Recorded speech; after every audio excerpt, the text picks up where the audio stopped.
All right, we are here with Mr. Victor Chen. It's so good to have you. Thank you. I'm fun. a friend of mine. I'm so excited. I know. You're actually here in Dallas, Texas for the premiere of Crossfire. That's right. How do you feel? It's great. First time in Dallas. I'm always excited to go to different cities. It's a lot of fun. I like the weather. I like just the environment. So I'm excited to be here. Good. Yeah. I'm glad to have you here. So I'm personally very excited about the premiere tonight with Crossfire. Yes. So we're doing the screening, and of course we have some celebrities coming in. Are you a little nervous or no? No, it's always fun because I think really it's the networking. You meet with different creators, especially nowadays. That's the fun part I enjoy. It's networking with everyone together. So I probably don't know all the people in Dallas, but it's fun to say hello and just kind of go from there. So I look forward to that. So for Crossfire, you mainly were stuck. You did act in the movie as well. Tell me a little bit more about your experience on set and your role. Definitely, yeah. So Louis Mandylor, who is the main actor, he's the one that gave me a call and wanted kind of some assistance. So because of that, he kind of said, "Are you for free? We can kind of use your help on this." My first question was, "Well, what do you want me to do?" So very quickly, long story short, I met Louis almost 3 years ago. We're in Romania for another small indie project, and I only met him like maybe a couple hours. But we just chatted a little bit, and great guy. So we just kind of kept in touch briefly. So fast forward to this, he called me up. He goes, "You could help with a little bit of the stunt coordinating." I said, "Sure, why not?"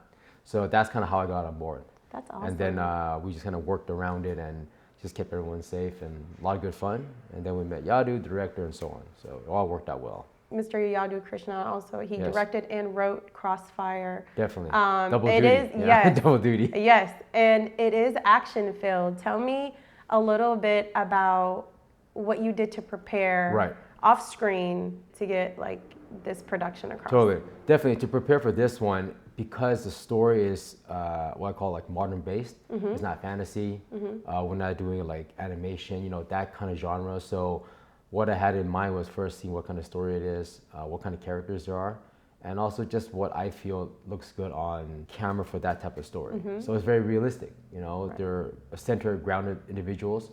So I just automatically in my head picture what similar projects will look like. You try to modify around it because that's what's going to be realistic. So that's kind of how I prepped it, and it's not crazy where it's like a martial arts film where you just kicking nonstop. It's like moments of time because the characters do something. There's a little bit of action. It could be driving. It could be like maybe a gunshot, something like that. So that's also included too. So we kept it as grounded as possible, and that's kind of the vision I had for it. And it worked out good. I think it's not bad. Yeah, it worked out well. Yeah. So with all of of course, you training in martial arts and all of that, anything relatable from production that you can take away that really kind of made you feel like I can do this without even thinking about it? The cool thing about working on a production that you can relate to is I like seeing what happens behind the scene too. So that is important because it creates the story, and then from that you build kind of your vision to real life. So I learned a lot really just working with Louis and Yadhu and Samm and everyone is their different personalities. You kind of had to find a blend. Yeah. Because we're also shooting in Mexico, right? So it's not like I'm in my backyard where I can just walk in and pick up whatever I want to pick up. So you have to kind of adapt to that environment. And once you do that, you kind of learn a little bit how to deal with kind of locals, how to deal with different people as far as what their interests are. Yeah.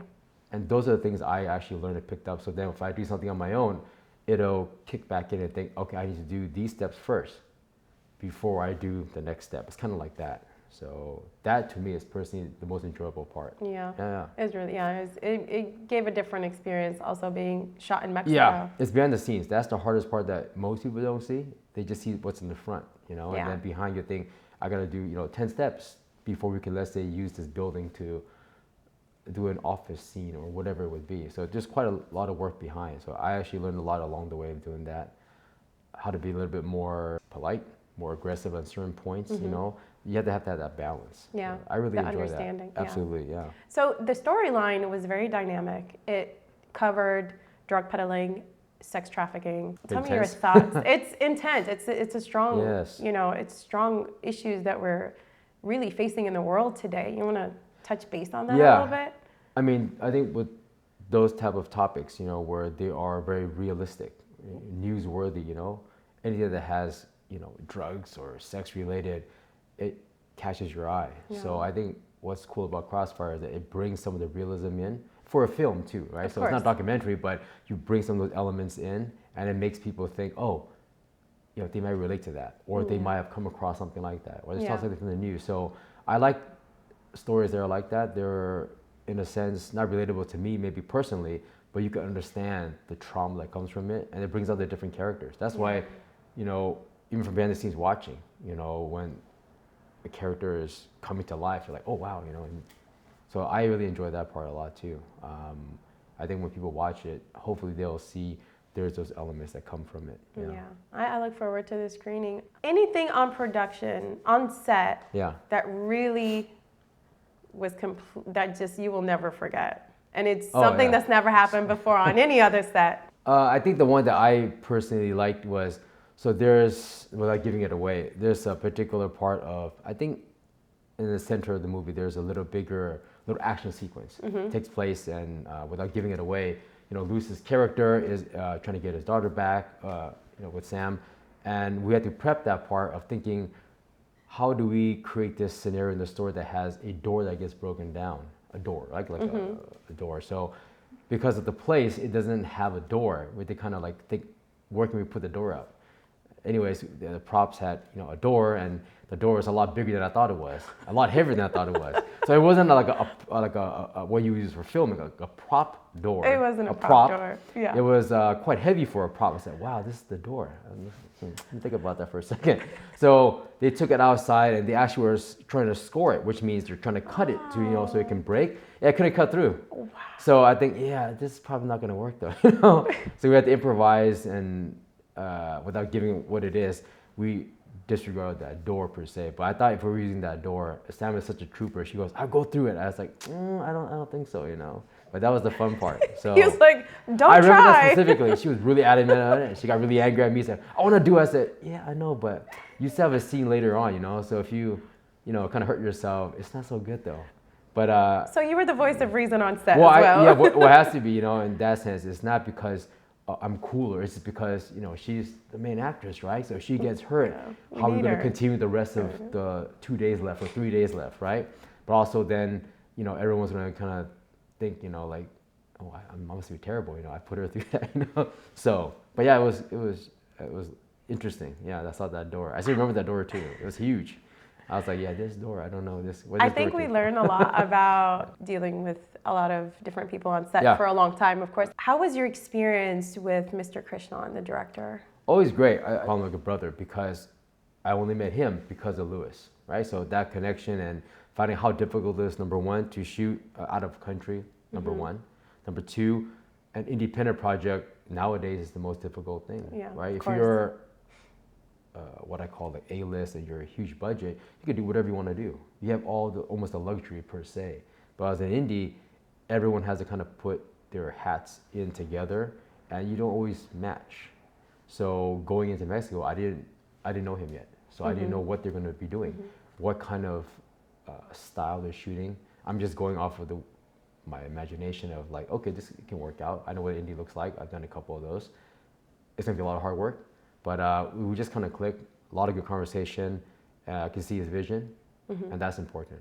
Yeah. If he didn't have the vision, then I think none of this can go together. So the vision's there, and then we just kind of worked hard, put through it, hours at a time, and some things don't work, kind of revise. So we're able to communicate, and that I think is probably the most important thing. And then now we're still we talk daily to not just promote this, but what can we do next that's bigger and better. Absolutely. For those indie creators out there. Yeah. Until you hit something really substantial, right? So that's what I love about his vision. It's like continually going forward. It keeps me going forward too, because we get frustrated, and sometimes I want I forget I don't do this anymore, But he's still doing it, so it makes me think, okay, I better step up my game too. So that's what I really love, that vision. Yeah. That perseverance. Yeah, absolutely. Yeah. Well, I think you answered my question. What you think makes the movie successful? Yeah, well, it's putting everything together. Anything successful, it doesn't have to be a movie, it could be anything, right? You gotta have, like I said, the vision. You have to really want to do that. You gotta be a little crazy doing it, especially in this kind of world. And once you're a little bit crazy, I think that keeps you motivated. right? You don't want to quit. And I think those 4 things together really can make a small little project or a large project a success or a failure. You know, it's really having to jump right into the waters. Yeah. So I'm in all the way, you know. I'm here now. So yeah, hey, we look forward to it. I could hang out somewhere else, you know, I'm here, you know, so it's all good. You're here with us. No, that's amazing. All right, Mr. Chen, so any new projects you have coming up that you can let us know about? Yeah, sure. Yeah, there's so many things. So, okay, film-wise, I've done, you know, luckily some other independent projects, but I'm really proud of.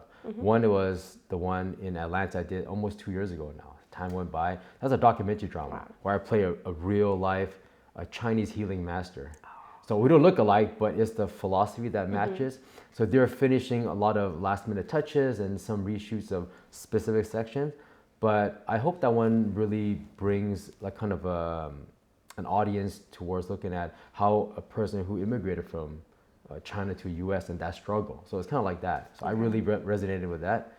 And then the other 2 are something I did recently in Chicago. It's a 3-part series, almost like a real life story of family drama, family abuse into real life.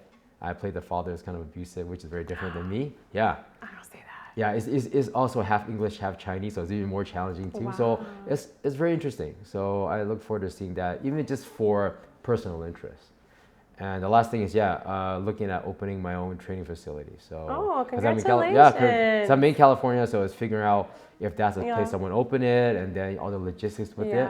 But I think that's going to bring something of a foundation, you know, to get people to get into martial arts that I love, exercise, health and fitness, but also a place where maybe actors can then do something in, you know.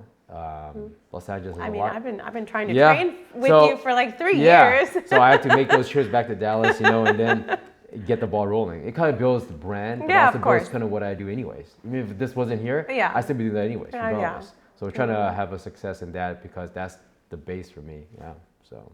Well, congratulations on this movie, and I'm so excited about your upcoming movies. And we'll see what happens. Yeah. And thank you also for bringing me onto the project. Of course. I'm so happy to have sat down with you and discussed all these amazing things. Finally meet, and you know, now it's going to be, you know, really Crossfire. It really crosses over. Yeah, no, it's good. I like that. I like that. It's thank you so much. Thanks so Mr. much. Chen. Thank you very much. Thank you.